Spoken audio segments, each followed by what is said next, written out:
독점기업의 이윤 추구 과정과 공정거래법의 이해. 가. 완전 경쟁 시장은 많은 수의 수요자와 공급자 사이에 동질적인 상품이 거래되는 시장으로. 자, 이것도 보면 언제예요? 23년 6월 평가원 시험 문제란 말이에요. 그럼 평가원 시험 문제에 작년 6월에도 뜨고 재작년 9월에도 뜨고 그러면 독점 좋아하는 사람이 좀 출제위원으로 들어간 거야, 안 들어간 거예요? 수특에도 뜨고. 그쵸? 독점 관련된 게 갑자기 2021학년도, 2023학년도, 요번에 수특에도 떴어요. 그러면 이건 캔디데이트죠. 올해 출제될 수도 있고, 내년에 출제될 수도 있고. 그쵸? 이거는 딱 느낌이 오지 않습니까? 왜 갑자기 안 나오던 독점 문제가 이게 자꾸 나오냐, 이게. 아, 이거 좋아하는 사람이 있구나. 그래서 다른 기업의 시장 진입을 막는 진입 장벽이 없어 누구나 들어와 경쟁할 수 있는 시장 구조를 말한다. 이에 반해 독점 시장은 비슷한 대체제가 없는 재화를 한 기업이 독점적으로 공급하는 극단적인 시장으로 자원의 희소성이나 기술적 우월성 등으로 인해 진입 장벽이 존재하는 시장 구조를 말한다. 이제 좀 많이 읽히지 않습니까? 독점 얘기가 나오고 독점적 경쟁 나오면 여기 있는 표현들이 쑥쑥쑥쑥 아까하고 다르게 읽히죠?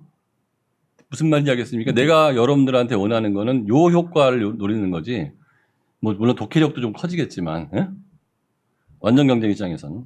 완전 경쟁 시장에서는 경쟁자가 다수이기 때문에 개별 공급자와 수요자가 가격에 영향을 미치기 어렵다. 이때 기업은 가격 수용자로서 시장에서 결정된 가격을 그대로 받아들일 수밖에 없고 시장 가격으로 원하는 물량을 얼마든지 판매할 수 있다. 이걸 아까 어떻게 표현했죠? 수평선이다. 공급 곡선도 수요 곡선도 전부 뭐다? 수평선이다. 또한 제품을 한 단위 더 판매함으로써 추가로 얻게 되는 한계 수입은 일정하며 MR이 왜 일정한지 이해됩니까, 이제는? 심지어 뭐하고 같아져요? 자, 요거 이해됩니까? MR equal P equal AR이 된다는 거. 요것도 떠올리시면 돼요. 지금 자꾸 반복하는 이유가 뭐예요? 자, 서너 번, 6번, 7번 반복하면 지금 이제 한 달 3주 남았으니까 요 감각이 시험 때까지 가자는 거야. 그래서 내가 집에서 너희들이 읽어봤자 소용이 없는 게 내가 지금 계속 반복하는 게 나왔으면은 요거 나왔다. 요 한 줄이 맞고 틀리고를 결정할 수 있기 때문에 수업 시간에 반복하는 거고 수업 시간에 자꾸 문제를 풀려고 하는 거야. 집에서 니네들이 이 도움 없이 아무리 읽어봤자 맴돌기 때문에 소용이 없다는 거예요. 그래서 가격과 거래량도 수요와 공급이 일치하는 지점에서 결정된다. 반면에 독점 시장에서 기업은 가격 결정자로서 시장 가격을 조정할 힘을 가지며 이를 통해 이윤을 극대화할 수 있다. 따라서 독점 기업은 더 높은 가격을 받으면서 더 적은 제품을 생산할 수 있는 시장 지배력을 가진다. 여기 독점적 지위죠. 이거를 비효율이라고 그랬죠. 그래서 그렇다면 독점 기업은 이윤 극대화를 위한 가격과 생산량을 어떻게 결정할까? 자, 여기 아까 MR equal MC에서 정한다는 거죠. 그러니까 그러니까 MR equal MC에서 Q가 정해지고 Q에서 뭐가 정해져? P가 정해지는데 수요 곡선과 만나는 데서 P가 정해진다는 얘기예요. 그 얘기를 이제 풀어 쓸 겁니다. 그러니까 여러분들은 아까 그 이론을 공부했으니까 이 글이 이제 쉽게 읽혀야 돼요. 자, 시장의 유일한 공급자인 시장의 유일한 공급자인 독점 기업이 생산량을 줄이면 시장 가격이 상승하고 반대의 경우 시장 가격이 하락한다. 가령 독점 기업이 생산한 제품 한 단위를 100만 원에 판매할 경우 생산량을 한 단위 더 늘려 두 단위를 판매한다면 가격을 이전보다 낮춰야 다 팔 수 있다. 이때의 가격을 90만 원이라 한다면 총 수입은 180만 원이 되고 제품을 한 단위 더 판매했을 때 추가로 얻는 한계 수입은 80만 원이 된다. 즉, 독점 기업이 생산량을 늘리면 종전 판매 가격도 함께 낮춰야 하기 때문에 독점 기업의 한계 수입은 가격보다 항상 낮다. 이때 독점 기업은 이윤 극대화를 위해 한계 수입과 더불어 한계 비용을 고려한다. 자, 요거가 일반인들이 시험 상황에서 이해되겠냐는 거죠. MR과 MC를 고려한다는 게 여기선 나오지만 요거 하나 알기 위해서 우리가 완전 경쟁 시장의 생산 이론서부터 쫙 설명을 했잖아요. 여기서 설명이 이렇게 나온다고 해서 이게 구조 맞추기밖에 더 하겠냐는 거예요. 어? 여기 글자 맞추기밖에. 틀린 그림 찾기, 다른 그림 찾기밖에 더 하겠냐는 거죠. 일반 애들은. 근데 여러분들은 벌써 한계 수입이라고 뭐라고 써요? 여기다가 MR. 한계 비용은 뭐야? MC. 이렇게 써놓고 시작할 거 아니에요. 이게 일치한 점에서 기업의 이익이 극대화된다. 그 이유는 설명했죠? 더 생산하면 이익, 덜 생산하면 이익. 자, 한계 비용은 한계 비용은 제품을 한 단위 더 생산할 때 추가로 드는 비용을 말한다. 만일 한계 수입이 한계 비용보다 높으면 생산량을 증가시키고 반대의 경우 생산량을 감소시킴으로써 한계 수입과 한계 비용이 일치하는 지점에서 최적 생산량을 결정한다. 자, 이 다섯 줄이 결과적으로 MR 이퀄 MC에서 그 균형이 생긴다는 거고 MC가 더 크면 덜 생산하고 MR이 더 크면 더 생산한다는 얘기잖아요. 아까 열심히 설명했던. 기억나? 응? 기억나 안 나? 나 안 나? 너만 나면 될 것 같아. 나? 내가 경제학과 다닐 때 이 다섯 줄을 이해하는데 1년이 걸렸어요. 이게 그렇게 쉬운 개념이 아닌 게 너무 지금 내가 2시간 동안 설명한 게 이 내용을 계속 설명한 건데 시험 상황에서 국어 선생은 다섯 줄에 설명을 했으니까 이거는 배경식이 없어도 풀 수 있다고 면피한 거야 이걸로. 근데 이게 경제학을 공부한 사람도 이게 순간적으로 헷갈리는 건데 일반 사람이 시험 상황에서 이 다섯 줄이 주어졌다 한들 이 다섯 줄의 의미가 와 닿겠냐는 거죠.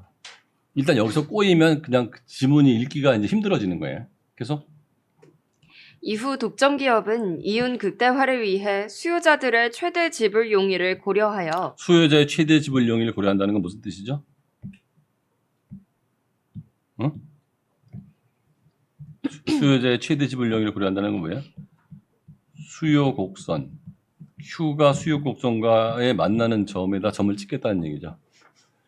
수요 곡선은 뭐야? 최대 지불 용의 가격 곡선이라고 얘기했잖아요. 제가 그 첫 시간에. 그죠? 수요 곡선은 최대 지불 용의 가격 곡선이고 만족 곡선이다. 우리는 만족만큼 돈을 낼 생각이 있다. 그러니까 수요 곡선과 만나는 점이라는 걸 뜻하는 거죠. 그래서 최적 생산량을 판매할 수 있는 최고 가격을 찾아낸다. 즉, 해당 생산량에서 수요자가 최대로 지불할 수 있는 금액이 최종 시장 가격으로 결정되는 것이다. 이처럼 독점 시장에서 기업은 시장 가격의 상승을 유발하여 수요자에게 부정적 영향을 끼치고 수요자에게 부정적인 영향을 끼친다는 건 뭐죠? 소비자 잉여가 뭘로 바뀌었어요? 뭘로 바뀌었어? 생산자 잉여로 바뀌었다는 거 아까 삼각형 보여준 적 있죠? 부정적인 영향이 이거죠. 시장의 비효율성은 뭐죠? 아까 얘기했지만 더 적게, 더 비싸게 삼각형 면적 감소. 자, 이게 그래프로 나와도 여러분 찾아낼 수 있겠죠? 잘 읽히죠, 이제 여기까지. 공정거래법이라고도 불리는 독점 규제 및 공정거래에 관한 법률에서는 사업자의 독과점 자체를 금지하지는 않으나 시장 지배적 지위 남용과 부당한 공동행위 등 경쟁 제한 행위로 인하여 일정한 폐해가 초래되는 경우에는 이를 규제하는 폐해 규제주의를 취하고 있다. 시장 지배적 지위 남용은 거래 상대방으로부터 독점적 이익을 과도하게 얻어내는 착취 남용과 현실적 잠재적 경쟁 사업자의 사업 활동을 방해하거나 배제하는 방해 남용으로 나눌 수 있다. 먼저 착취 남용은 정당한 이유 없이 상품 가격이나 용역 대가를 변경하거나 자, 여기는 뭐 다 읽으면 알 수 있는 내용이에요. 공정거래법에서. 공정거래법에서는 사업자의 부당한 공동행위 또한 제한하고 있다. 흔히 카르텔이라고 불리는 부당한 공동행위는 동일 업종의 복수 사업자가 경쟁의 제한을 목적으로 가격, 생산량, 거래 조건, 입찰 내용 등을 합의하여 형성하는 독과점 형태를 말한다. 이때 합의는 명시적 합의뿐만 아니라 묵시적 합의 모두를 포함한다. 이러한 담합은 사업자 간에 은밀하게 이루어지는 경향이 많아 위법성을 입증하기가 어렵다.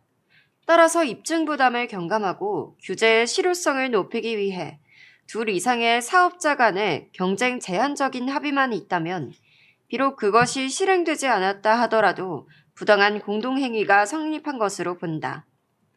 공정거래법을 위반하면 공정거래위원회는 해당 사업자에게 시정조치를 명하거나 금전적 제재 수단으로 과징금을 부과할 수 있다.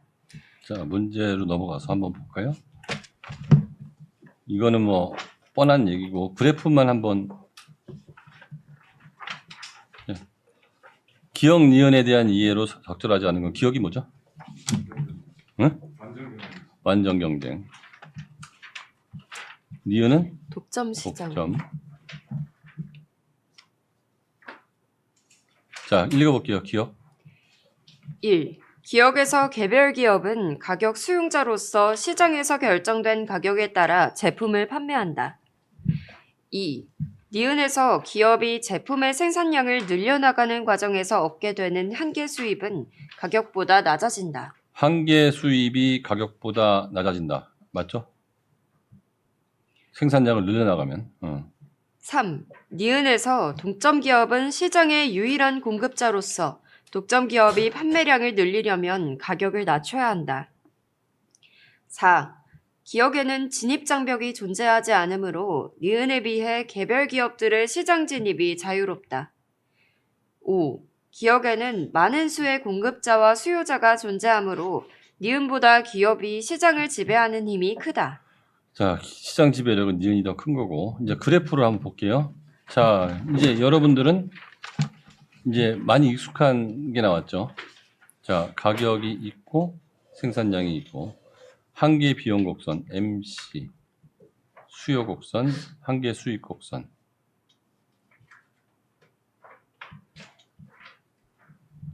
자, 그러면 한계 수입과 MR과 MC가 만나는 여기서 묻지도 따지지 말고 벌써 뭐가 정해지는 거죠? 생산량이 정해지고 1번 생산량이 정해지고 나면 여기서 뭐가 정해져? 가격이 정해지고 나죠. 근데 맞아. P2 미안. P2에서 이 수요 곡선과 만나는 P2에서 가격이 정해지고 그러면 한계 비용 곡선 여기서는 근데 그 뭐가 없는 거예요? 평균 비용 곡선은 없네요. 자, 읽어볼게요. 그림은 가상의 독점 기업 갑이 생산하는 제품의 가격과 생산량을 그래프로 나타난 것이다. 한계 수익 곡선과 한계 비용 곡선은 수량 한 단위의 변화에 따른 총 수입과 총 비용의 변화를 보여주고 수요 곡선은 제품에 대한 수요자의 최대 지불 용의를 나타낸다. 1. 갑은 이윤을 최대로 높이기 위한 최적 생산량 수준을 한계 수입 곡선과 한계 비용 곡선이 교차하는 Q1 지점으로 결정할 것이다. 그렇죠? 2. 갑이 생산량을 Q1에서 Q2로 늘리면서 제품의 가격을 P2에서 P1으로 낮춰 공급하더라도 독점으로 얻고 있던 이윤은 유지될 것이다. 이쪽으로 가서 독점 이윤을 만드는 거잖아요. 이쪽으로 가면 독점 이윤이 없어지는 거죠. 틀리는 거죠. 바로 틀리죠. 3번. 갑의 생산량이 Q1보다 적으면 한계 수입이 한계 비용보다 높으므로 이윤을 높이려면 생산량을 Q1 수준까지 증가시켜야 할 것이다. 자, 여기서 그래프를 볼게요. 3번. Q1보다 적으면 이렇게 올라갈 거 아니에요. 그죠? 여기가 한계 비용. 그 다음에 한계 수입. 여기 한계 수입.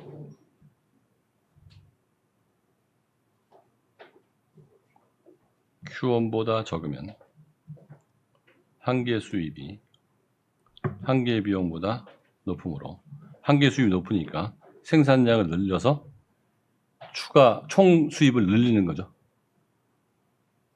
이해돼요? 무슨 얘기인지? 여기가 뭐죠? 한계 수입이잖아요. 여기가 한계 비용이니까 더 생산하면 이익이에요? 덜 생산하면 이익이에요? 더 생산하면 이익이잖아요. 한계 수입이 높으니까. 그러니까 MR equal MC이면 더 생산하면 이익, 덜 생산하면 이익, 더 생산하면 이익. MR MC이면 덜 생산하면 이익. 여기 있을 때는 덜 생산하면 이익. 여기 있을 때는 더 생산하면 이익. 그래서 여기에서 만나는 거죠. 그래프로 따라갈 수 있죠. 아까 설명 다 한 거예요. 4번. 갑의 생산량이 Q1이고 공급할 제품의 가격이 P2라면 해당 기업이 제품을 판매할 때 얻게 되는 단위당 이윤은 P2-P1이 될 것이다. 단위당 이익은 5. 갑은 이윤 극대화를 위해 수요자의 최대 지불 용의 수준을 고려하여 공급할 제품의 최종 시장 가격을 P1이 아닌 P2로 결정할 것이다.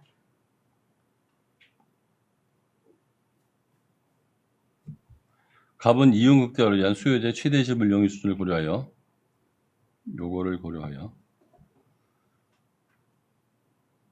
공급할 제품의 최종 시장 가격을 P1이 아닌 P2로 결정할 것이다.